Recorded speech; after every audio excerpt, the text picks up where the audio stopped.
जनपद आजमगढ़ में जिले की पुलिस ने साइबर क्राइम के खिलाफ एक बड़ी कार्रवाई करते हुए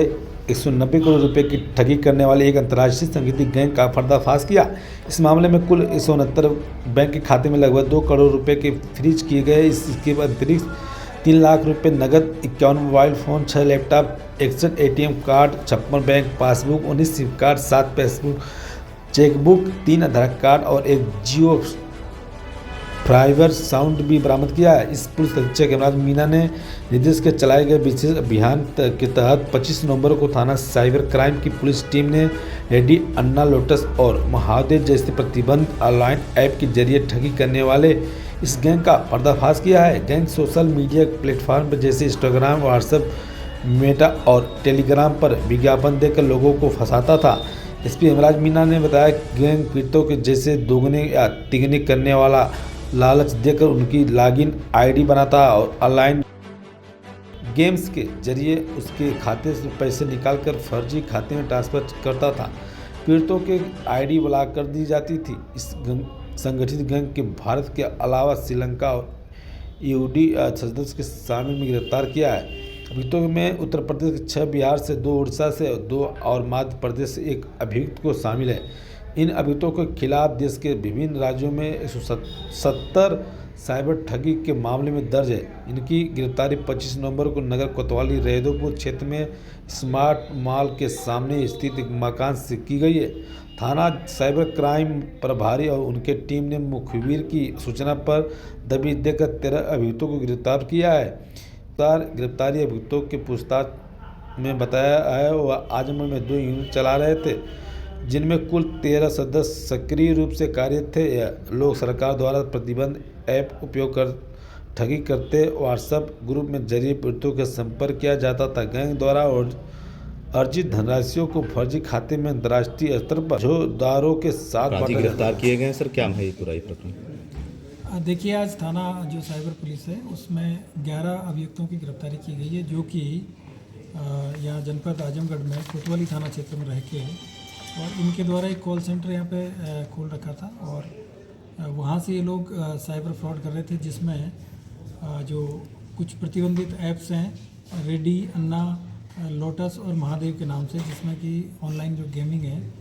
उसके माध्यम से ये लोगों के एडवर्टाइज़ करते थे व्हाट्सएप पे, इंस्टाग्राम पे, फेसबुक पे। उसके बाद में उन लोगों को इनवाइट करके और फिर उनकी आईडी बनवाते थे और आईडी बनवाने के बाद में फिर उनसे गेमिंग में ये लोग पैसा लगवाते थे। और इनका जो गेमिंग के जो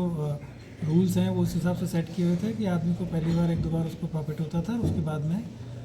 वो थोड़ा सा लोभ लालच में आके और उसमें एक्स्ट्रा मनी जब जैसे इन्वेस्ट करता था, जब गेम खेलता था, तो उसके बाद में वो वहाँ से हार जाता था। और इस तरीके से इन लोगों ने बड़ी संख्या में लगातार पिछले कई महीनों से ये लोग ये काम कर रहे थे। और अब तक के जो इनके अकाउंट के ट्रांजैक्शन हम लोगों ने किए हैं, तो इसमें 169 जो बैंक अकाउंट्स इनके मिले हैं, जिनमें 2 करोड़ रुपए तो फ्रीज कराए गए हैं। इसके अलावा इनके पास से कुल 35 लाख रुपए का जो सामान है वो बरामद किया गया, जिसमें 3,40,000 रुपये इनके पास से नकद मिला है। 51 मोबाइल फ़ोन इनके पास से मिले हैं, 6 लैपटॉप मिले हैं, 61 इनके पास से ATM कार्ड मिले हैं और करीब 56 बैंक की जो पासबुक से इनके पास से बरामद हुई है। 19 इनके पास से सिम कार्ड मिले हैं, 7 चेकबुक मिली हैं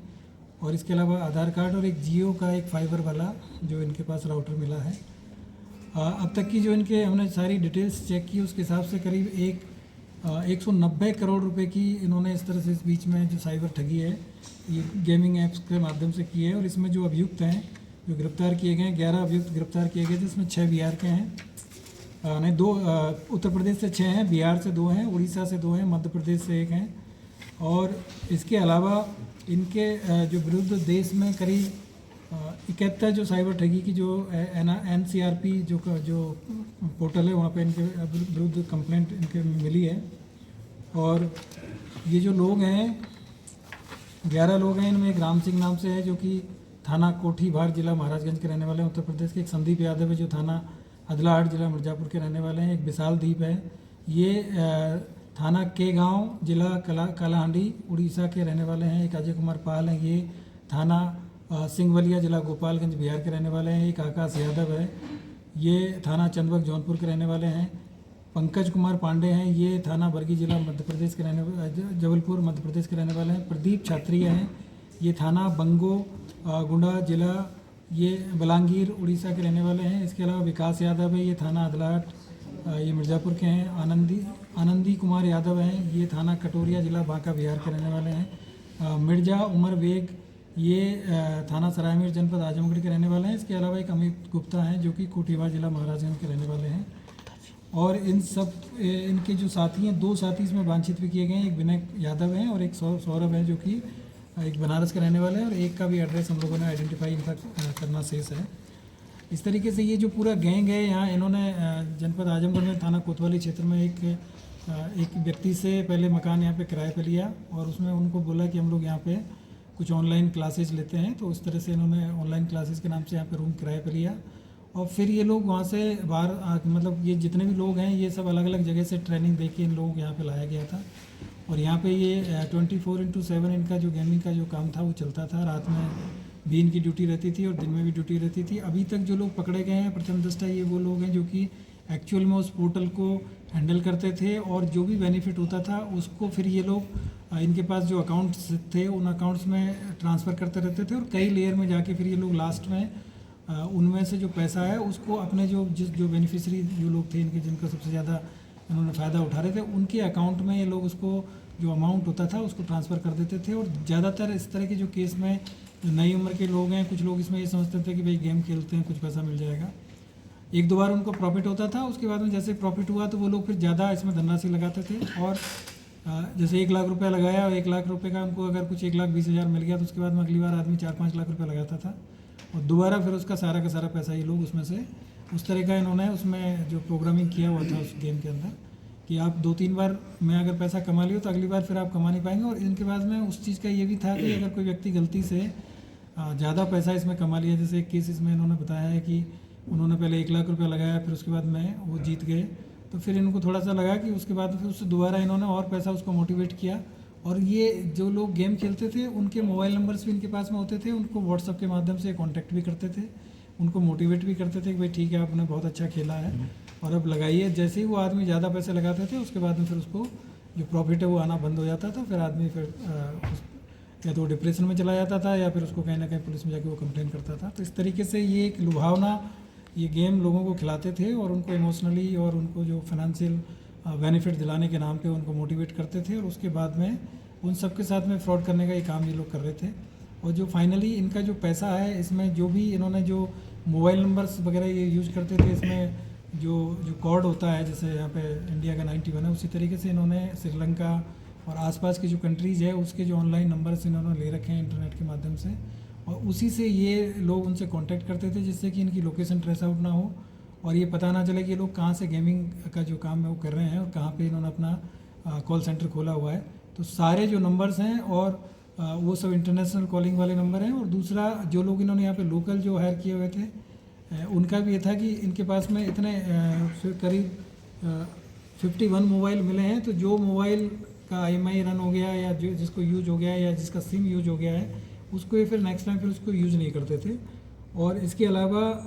जो लोगों से सिम एक व्यक्ति यहाँ पे महाराजगंज का जो मिला है वो इनको प्री एक्टिवेटेड जो सिम भी प्रोवाइड कराते थे, और कई लोगों से इन्होंने अकाउंट्स भी यहाँ पे खुलवाए हैं। तो इस तरीके से ये काफ़ी ऑर्गेनाइज तरीके से लोग इस चीज़ को काम कर रहे थे, और बिल्कुल जिस घर में लोग काम कर रहे थे उनको भी लग रहा था कि कहीं ना कहीं क्लास लेते हैं या कुछ ना कुछ मतलब कंप्यूटर पर काम करते हैं। 6 इनके पास से जो लैपटॉप मिले हैं लगातार ये उनसे सब लोगों से कॉन्टैक्ट में रहते थे, और अपने जैसे ही इनको पता चला कि आज का जितना प्रॉफिट हुआ 5 लाख 10 लाख उसको फिर ये फाइनली शाम में वहाँ से विड्रॉ करके और अपने अकाउंट्स में ये ट्रांसफ़र कर देते थे। तो इस तरीके से ये काफ़ी एक बड़ा एक गैंग था, और इसमें हमारी जो साइबर थाने की जो टीम है ASP साहब हैं जो कि उसके नोडल हैं, इसके अलावा जो CO सिटी हैं SP सिटी साहब हैं, इन सब लोगों ने इसमें काफ़ी मेहनत किया, तब जाके इनकी बारीकी हम लोगों को समझ में आई। और उसके बाद में इन सभी को आज गिरफ्तार किया जा रहा है, गिरफ्तार करके इनको जेल भी भेजा जा रहा है। और इनके आगे भी हम लोग जो अभी तक इसमें क्योंकि सिर्फ 3 लाख रुपए की बरामदगी हुई है, बाकी 2 करोड़ रुपए हम लोगों ने फ्रीज कराया है, जबकि इनका टोटल ट्रांजैक्शन हमने देखा है तो करीब 190 करोड़ का है। तो जो फाइनली जो लोग इसमें और आगे इनके जुड़े हुए हैं, जो लोग इनको ऑपरेट करते थे ऊपर लेवल से, उन सब पे भी हम लोग उनकी आइडेंटिफिकेशन कर रहे हैं, इनके अकाउंट्स का एनालिसिस करके, और इन सब चीज़ को भी हम क्लियर करेंगे। और इसमें आगे इनमें गैंगस्टर एक्ट की भी कार्रवाई होगी, क्योंकि ये काफ़ी ऑर्गेनाइज तरीके से ये घटना को अंजाम दे रहे हैं। सर अभी तक ये कितने लोग पे ठगी कर चुके हैं, लगभग कितने लोगों काउंटिंग में भी आप? देखिए लगातार ये लोग डेली इनका जो ग्राहक थे मतलब वो अनलिमिटेड टाइप के हैं, और उनसे मतलब जो लेकिन जो इन्होंने जो पैसा आप देखिए कि इनके इतने ट्रांजैक्शन है कि 190 करोड़ रुपए का ट्रांजैक्शन इनके अकाउंट्स में मिले हैं। तो ये तो हमको प्रथम दृष्टया अभी तक जो इनके अकाउंट डिटेल मिली है जो इंस्टेंटली उससे जानकारी मिली। बाकी हम और इनके अकाउंट का ट्रांजैक्शंस कितने हुए हैं उनका एनालिसिस करेंगे, और किस किस लोगों ने किन किन टाइम पे इनके साथ में जो इनको मोबाइल का जो डेटा है वो भी हम लोग उसको भी एनालाइज कर रहे हैं कि कितने लोगों से इन्होंने व्हाट्सएप पे और इंस्टाग्राम पे कांटेक्ट किया, किन लोगों ने इनके यहाँ पे आईडी खोली, कितने रजिस्ट्रेशन इन्होंने कराया, तो उसके आधार पे आगे की जो चीज़ें हैं उसमें की जाएगी। सर जिस तरीके से ये पब्लिक से जुड़ा मामला है और इनोसेंट लोग समझ नहीं पाते हैं, तो अवेयरनेस के लिए किस तरीके से लोगों को सचेत करना चाहेंगे सर? देखिए मेरा सबसे कहना है आपके माध्यम से कि साइबर फ्रॉड आज की डेट में हम सब लोगों के जीवन में बहुत बड़ी समस्या है, और हर आदमी ये चाहता है कि उसको बेनिफिट हो जाए बैठे बैठे। तमाम इस तरह के कॉल्स आते हैं और उसमें ये बोलेंगे कि आपको घर बैठे आप पैसा कमाइए, आप वर्क फ्रॉम होम करके आप पैसा कमाइए। इस तरह के जितने भी प्रलोभन वाले जो कॉल्स आते हैं, या आप इंस्टाग्राम पे और जो फेसबुक पे और इसके अलावा जो व्हाट्सएप पे जो तमाम जगह जितने भी जो सोशल मीडिया के प्लेटफॉर्म्स हैं वहाँ पे तमाम इस तरह के एडवर्टाइजमेंट मिलते हैं, यूट्यूब पे इस तरह के एडवर्टाइजमेंट मिलते हैं। और उसमें विशेष तौर से जो हमारी नई उम्र के जो लड़के हैं जो कि जो इस चीज़ को समझते भी हैं और उसको लगता है कि बहुत टेम्पटेटिंग ये होता है, और वहाँ पे जाके शुरुआत में उनको काफ़ी से कई बार बेनिफिट भी हो जाता है, क्योंकि प्रलोभन देने के लिए पहले आदमी को कुछ ना कुछ बेनिफिट देना पड़ता है, और उसके बाद में ये लोग उसको फिर इमोशनली और फाइनेंशियली ब्लैकमेल करके और उससे ना केवल पहली बार उससे गेम खिलाते हैं बल्कि उसको इस तरह के जाल में फंसाते हैं कि वो आदमी वहाँ से निकल नहीं पाता है, और फाइनली आप सभी देख रहे होंगे कि लगातार इस तरह की घटनाएं आ रही। तो मेरा आप सबसे ये कहना है आपके माध्यम से जितने भी हमारे जो लोग हैं कि इस तरह के जो भी टेम्पटेटिंग जो चीज़ें हैं उनके बारे में बिल्कुल भी मतलब आकर्षित ना हो। ऐसी जगह ना ही अपना कोई आईडी बनाए, ना ही अपना बैंक की कोई डिटेल्स दें, ना ही इस तरह के लोगों के चक्कर में आए, क्योंकि आपको शुरुआत में हो सकता है बेनिफिट दिखे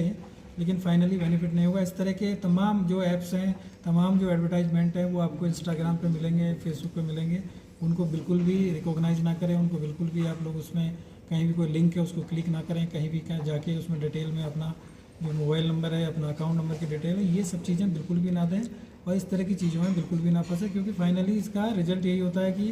पहले हमारा पैसा जाएगा, फिर आएगा, फिर उसके बाद में फिर वापस कभी नहीं आएगा। ठीक।